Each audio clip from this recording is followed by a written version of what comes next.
Jared, thanks so much again for meeting with us and allowing me to bring Tommy, teeing up a little bit that you had a couple of digital questions. And so naturally, I would want to bring him since I'm just enough dangerous to understand kind of the things that you talked about.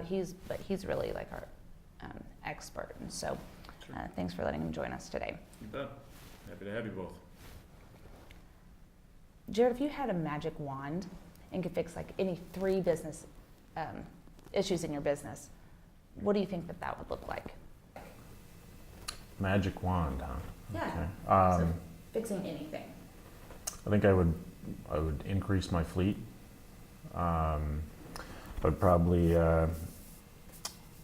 ask for more leads through the website, and I wish people knew our brand more. I think we talk about it internally, but I wish people would know what our brand stands for, and it's just not resonating. It doesn't seem in the market. What do you feel like your image is in the marketplace? I think we have a solid reputation. People that have used us, I think they believe in us. I think we do great work. Got a great staff, so I think our reputation is good. But you can't please everybody, right? Reviews and those sorts of things. You can't please everybody. So Do you see positive reviews? we certainly see some positive ones, but there's then again those that you just can't please. Okay. So. Okay, you took a couple moments to review a couple of your current advertising struggles, and you identified educate the consumer, which again feeds right back into kind of those 3 magic wand things that you mentioned about just getting more of your brand awareness out and what you guys stand for. Am I kind of following you there? Yeah. For target advertising better is the second thing that you labeled. Talk me through that a little bit. I think with Facebook and these tools that we have out there online, you can go right to the source. If I want to talk to the head of the household, the woman of the household, I can talk to her directly, and so I feel like I can target my advertising better towards those decision makers. The third thing that you mentioned is generate more leads and inquiries. That kind of your previous answer led into that, but is there anything else you'd like to add? I know my competition receives leads online often. I don't know how many they have per month, per week, but it seems like people are more apt to connect with me via my website rather than pick up the phone and call me. So I think I can generate more of those leads online. Millennials, huh? Yeah, creeping up everywhere. Sure. And then the last thing that you mentioned, and I found pretty interesting, is recruit new employees. Again, feeds right back into those 3 things that you mentioned with the magic wand and increasing your fleets. Yeah. Is there a specific goal to that you have? I'd like to get, I'd like to add a truck at a time, and to add a truck, I need to add a crew. And a crew for you is how many? We usually have 3 people on the job, Okay. one kind of in charge and two to help. In some cases, there's more, but we'll combine crews if need be. Kind of switching gears a little bit, Jared. You mentioned where you feel you are in the marketplace. Sometimes it's a little bit difficult to talk about, but when it comes to competition, we have to be realistic in our industry. But what for you? Who in the marketplace do you feel you compete with for top of mind? Anybody with a logo on the side of their truck, really. Really? Yeah. Any big hitters that you feel that you hear the most often? Oh, sure. Yeah, there's some bigger players in the market. Like Fry Construction's one that I seem to run into quite often. Sure. Genesis Exteriors is a well-known name in town. Mad City is another one, and I'd say probably the last one that's come on recently is Copperhead. Okay, yeah. Yeah. Walk me through a little bit about who your ideal customer is. Well, ultimately, who makes the decisions is typically the woman of the household. That woman is typically between 40 and 60. That would be maybe a good range, but really we see 35 to 70 as far as customers coming in. But that 40 to 60 range for women seem to be the people we need to target most. they make the decisions. Husband is typically there to monitor the budget, but besides that, he's typically not They're much. the visionaries. Yeah, Sure. they're the ones that make it happen. Jared, thanks so much. This has been a lot of information in a quick 25 minutes. You gave us 45, so I want to be mindful of that. Thank you. Yeah, of course. So I did mention earlier when we just got together that I know enough about digital and interactive to be dangerous, but again, with Tommy being the professional, if you're okay with it, I'd like for him to kind of take over now and Bringing really in the dive ringer, into- huh? Yes, that's it. That's exactly what it was. All right, sounds good. And actually, Sure. I can speak, but I wait until I'm asked to speak. Is that how this works, huh? Yeah. Okay. So Jared, I'm going to ask you some base questions. This gives me an evaluation of how far along you are with your digital advertising. It also allows us to go a little bit deeper to see if there are things that maybe we can suggest when we come back that might help to get you to the goals that you're looking for that you shared with Lindsay. Okay, All right. sounds good. First of all, I'm just going to ask right off the top, I like to get this on the table. From a digital IQ standpoint, where do you consider yourself? Expert, novice, know a little bit to be dangerous? I might have to kind of go along with Lindsay here, enough to be dangerous. I guess I know a little bit, but it's based on what I've been told from other reps in the town. So it seems like it changes all the time, so I'm never confident in what I do know. But I make it a point to study it. Looking at everything that you're currently doing on the web, from what I can gather, you have a showroom, you have a website. We see that the website has a couple access points, also has a phone number. So the way we look at that is you have a front door, you have a web door, and you have a phone door. Okay. Of those three, which one seems to be having the greatest impact on your business? Of the three doors, I would say that phone and web kind of go back and forth month to month. Although that's only been the case in probably the past 2-3 years, in which phone has kind of gone by the wayside compared to the web. So I feel like I can increase that. My overall call volume has stayed fairly steady over the years, but with the web door continuing to grow, I feel like I can get more out of it. So I would say the web door would likely be the most impactful, but certainly I can't forget about my phone right now either. To elaborate on that, where you say you're able to see your phone calls and your web traffic going back and forth, is that currently being measured right now by your digital firm? The web door, they send me some reports. I can't quite read them, so I don't know how many per month. I know we were averaging somewhere in the neighborhood of probably 15 to 20 requests for quotes or free estimates. At one point in time, I haven't been tracking them lately, I can't tell you for sure. You mentioned earlier that industry average, you make about a 20% return on about a $5,000 average sale. Yeah, yeah. Okay. Based on your volume for phone calls and web leads, have you determined what your cost per lead is at this point? Cost per lead. No? Okay. Has your digital firm made any suggestions about establishing a metric or a mark as far as what a good cost per lead would be in your industry?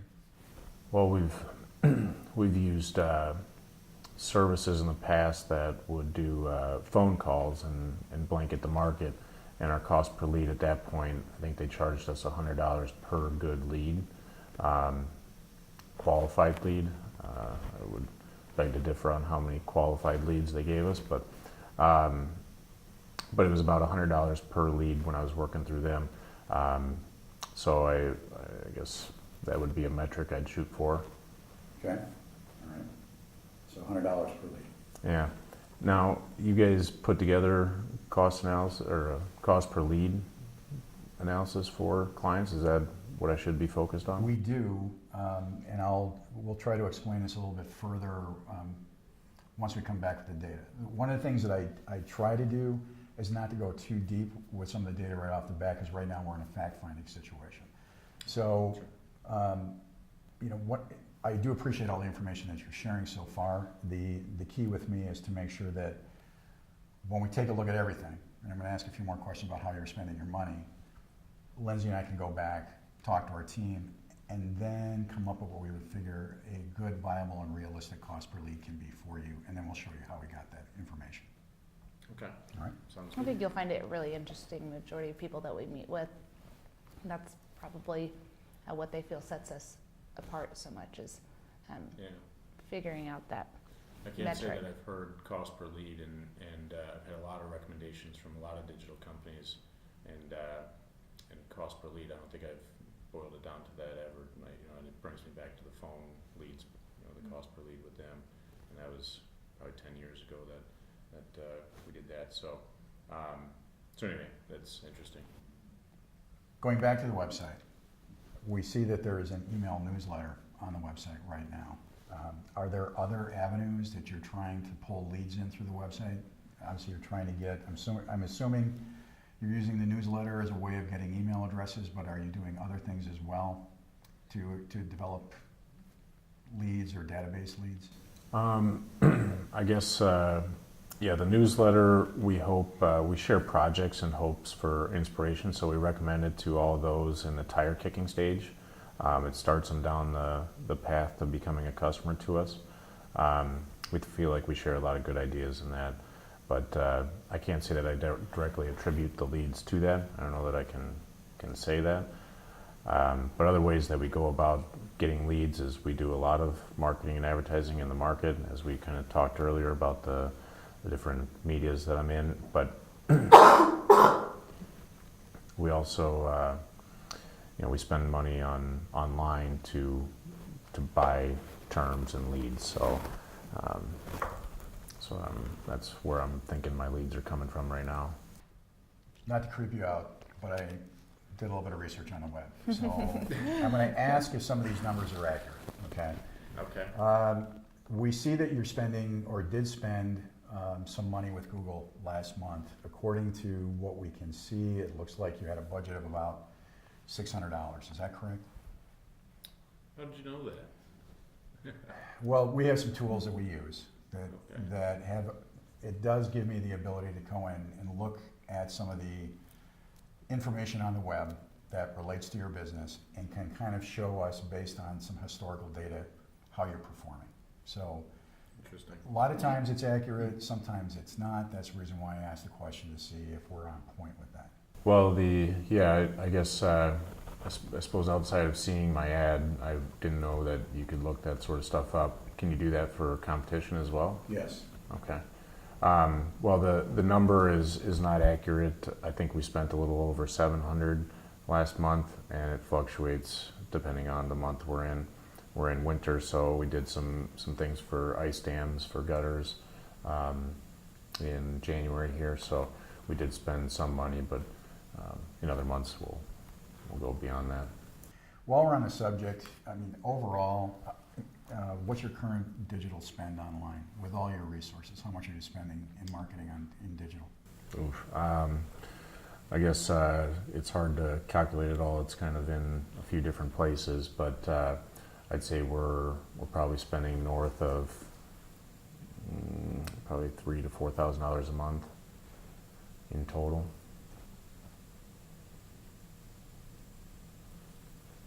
Okay, so that's a lot higher number than what we just talked about with Google. So other Right. sources, are you doing that in Facebook ads? Are you doing it with email marketing? How are you breaking that up? Yeah, our digital company, they handle our website, they handle our social media platforms, they do the SEOs and the SEMs, whatever those acronyms are. They do those things. They manage our the newsletter that goes out. They put it together and send it out. We give them some of the information. I can't remember what else they do, but they essentially do everything for us online. And I saw through the website that Backflip built your website. Are they also your digital marketing firm? Yeah. Okay, Yeah. all right. Isn't that crazy? We talked about being Crazy. dangerous, but those are the things. That's kind of where I draw the line. Yeah. I know high people in low places. So, Yeah. so. We talked, and I'm just going to reference back a little bit about your website while we're on the subject. Okay, so you made reference that you were looking to improve your website. So, how are you feeling about your website overall? Well, we've invested a lot of money into it, and as far as I can tell, it looks good. It seems to me like we've got great pictures and design on there. But I talk to other people in the industry, and I know they're getting more leads than I am, and they're not doing the volume I am. They haven't been around as long as I have. I mean, it's just some people have figured it out, some people haven't, and I don't know that I've figured it out yet. So I guess happy, unhappy, I don't know. Unsure would be more of a way to describe it.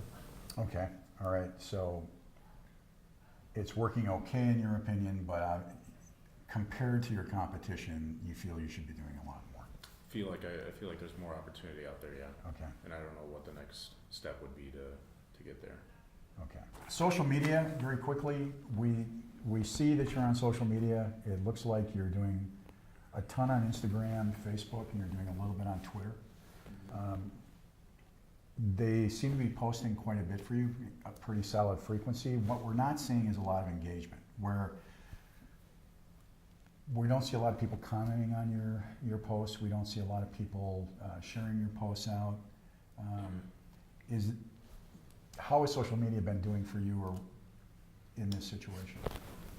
Well, we feel it's a place where we can put out a lot of information for free. We've paid for ads and boosting posts in the past, but from my understanding, the goal of social media is to get them to our website. I don't know how good of a job we do with that.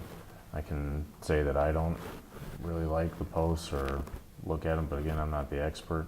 So I've kind of put the trust in Backflip to do them. Instagram and Facebook sharing of pictures seems to be the best of projects that we've done. We typically only share the ones that are really cool or really cool to look at or interesting. So if they're just a standard siding job, we don't put those up there. We put up our cool and beautiful jobs. So Okay. that seems to be the most engagement we get, besides the dog. Okay. Puppy pictures work really well. Yeah, always. Yeah. Okay. You've given me a lot of really good information. Do you have any questions?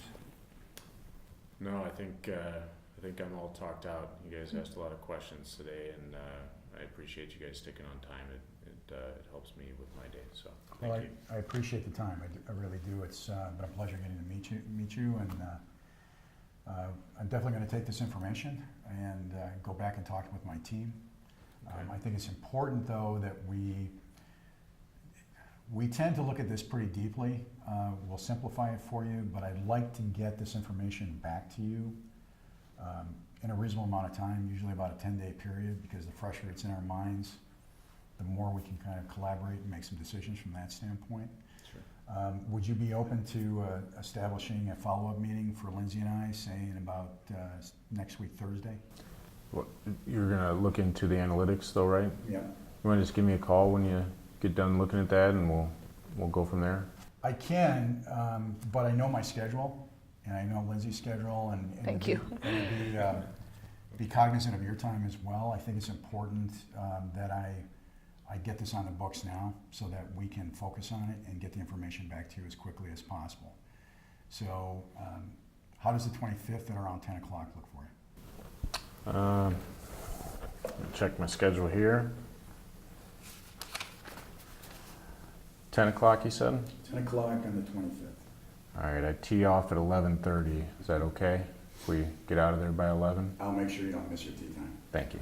Okay? All right. All right. It's a pleasure. Thank you. Thanks.